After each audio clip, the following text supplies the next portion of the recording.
Hello friends, पधारो सा हमारे देश। तो चलिए चलते हैं आज रजवाड़ों के प्रदेश राजस्थान में। कई लोगों को लगता है कि ये मिट्टी बंजर है, लेकिन इसमें भी उतनी ही जान है जितनी कि खेत खलिहानों में है। तो अभी हम जहाँ से गुजर रहे हैं ये जगह है जैसलमेर विंड पार्क। जैसलमेर में सोलर और विंड एनर्जी दोनों की बहुतायत है। इस मामले में राजस्थान बहुत लकी है। और ये जो मिट्टी है, जो एरिया है राजस्थान का, इसको मारवाड़ कहते हैं। और ये सबसे खूबसूरत एरिया है इस प्रदेश का। पूरा ही स्टेट सुंदर है, लेकिन इसका ये जो एरिया है मारवाड़, जो कि बिल्कुल एरिड डेजर्ट है, जिसको थार डेजर्ट बोलते हैं, ये मुझे सबसे ज़्यादा खूबसूरत लगता है। और अब हम जहाँ पर पहुँच गए हैं ये जगह है कुलधारा। हालांकि हम जैसलमेर विंड पार्क से जब निकलते हैं तो सबसे पहले आता है बड़ा बाग सेमेट्री, जो कि राजपूत राजाओं और उनकी फैमिलीज़, उनके परिवारजनों का एक समाधि है। और उसके बाद हमें अमर सागर लेक के कुछ जैन मंदिर मिलते हैं। लेकिन यहाँ पर हम जो है सीधा हम कुलधारा पे आ जाते हैं। और अगर आप देखें तो ये जो मकान है ये बहुत ही पुराने हैं, और कुछ इनमें सरकार ने नए डेवलप किए हैं क्योंकि इसको एक टूरिस्ट एरिया में ये डेवलप करना चाह रहे हैं। लेकिन कुलधारा के साथ ये है कि ये जो जगह है ये हॉन्टेड मानी जाती है। मतलब ऐसा समझा जाता है कि यहाँ पर जो है कुछ आत्माएं रहती हैं। और उसका कारण ये है कि ये एक बहुत ही संपन्न गांव हुआ करता था, और ये करीब 18 किलोमीटर साउथ वेस्ट डायरेक्शन में है जैसलमेर से। और यहाँ पर पालीवाल ब्राह्मण रहा करते थे। और जो इनके साथ ये हुआ कि उस समय जो राजा थे उनके यहाँ से जो कर इकट्ठा करने आते थे, वो यहाँ गांव की किसी लड़की को उन्होंने बहुत ही ज़्यादा पसंद कर लिया और उससे वो शादी करना चाह रहे थे। लेकिन क्योंकि गांव वाले ब्राह्मण थे, उनको ये बिल्कुल भी मंजूर नहीं था। और उन्होंने रातों रात जो है अपनी बेटी की इज्जत बचाने के लिए पूरे गांव को खाली कर दिया। और जाते समय उन्होंने श्रापित किया इस धरती को कि यहाँ पर कभी कोई बस नहीं पाएगा, और यदि कोई बसने आएगा भी तो वो बचेगा नहीं। तो आज भी दिन के समय यहाँ पर टूरिस्ट भी आते हैं। यहाँ पर टूरिज्म डेवलपमेंट का काम भी कर रही है सरकार। लेकिन सूर्यास्त के बाद किसी की भी हिम्मत नहीं है यहाँ पर रहने की। और बहुत सारे पैरानॉर्मल एक्सपर्ट्स ने भी यहाँ पर आकर स्टडी की है। उन्होंने भी पाया है कि कुछ ना कुछ प्रॉब्लम तो यहाँ पर है, जो कि सूर्यास्त के बाद यहाँ पर कोई भी रुक नहीं सकता।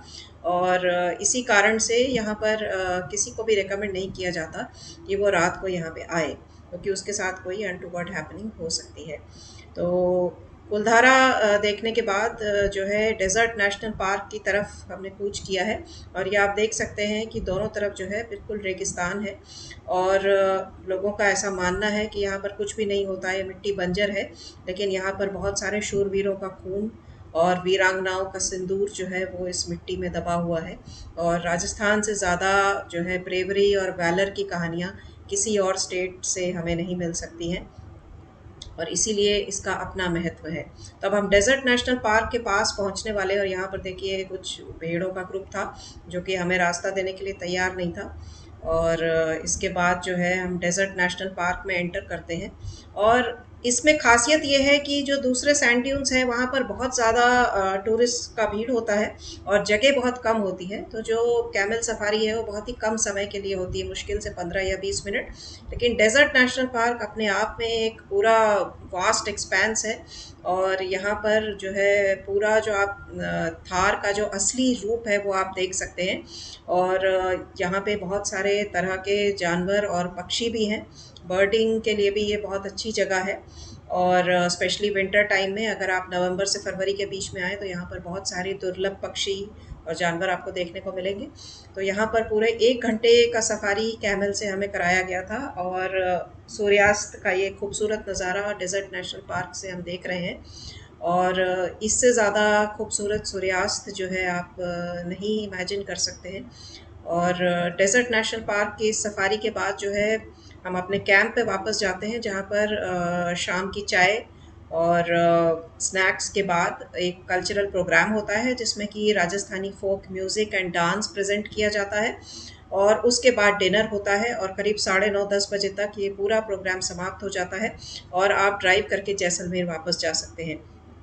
तो ये जो पूरा जो ट्रिप है जैसलमेर का, जिसमें कि आप डेज़र्ट में घूमते हैं और उसके आसपास की सारी चीज़ें देखते हैं, ये बहुत ही अच्छा है और आप इसको बहुत ही ज़्यादा एंजॉय करेंगे। इसके बाद आइए चलते हैं जैसलमेर के किले में।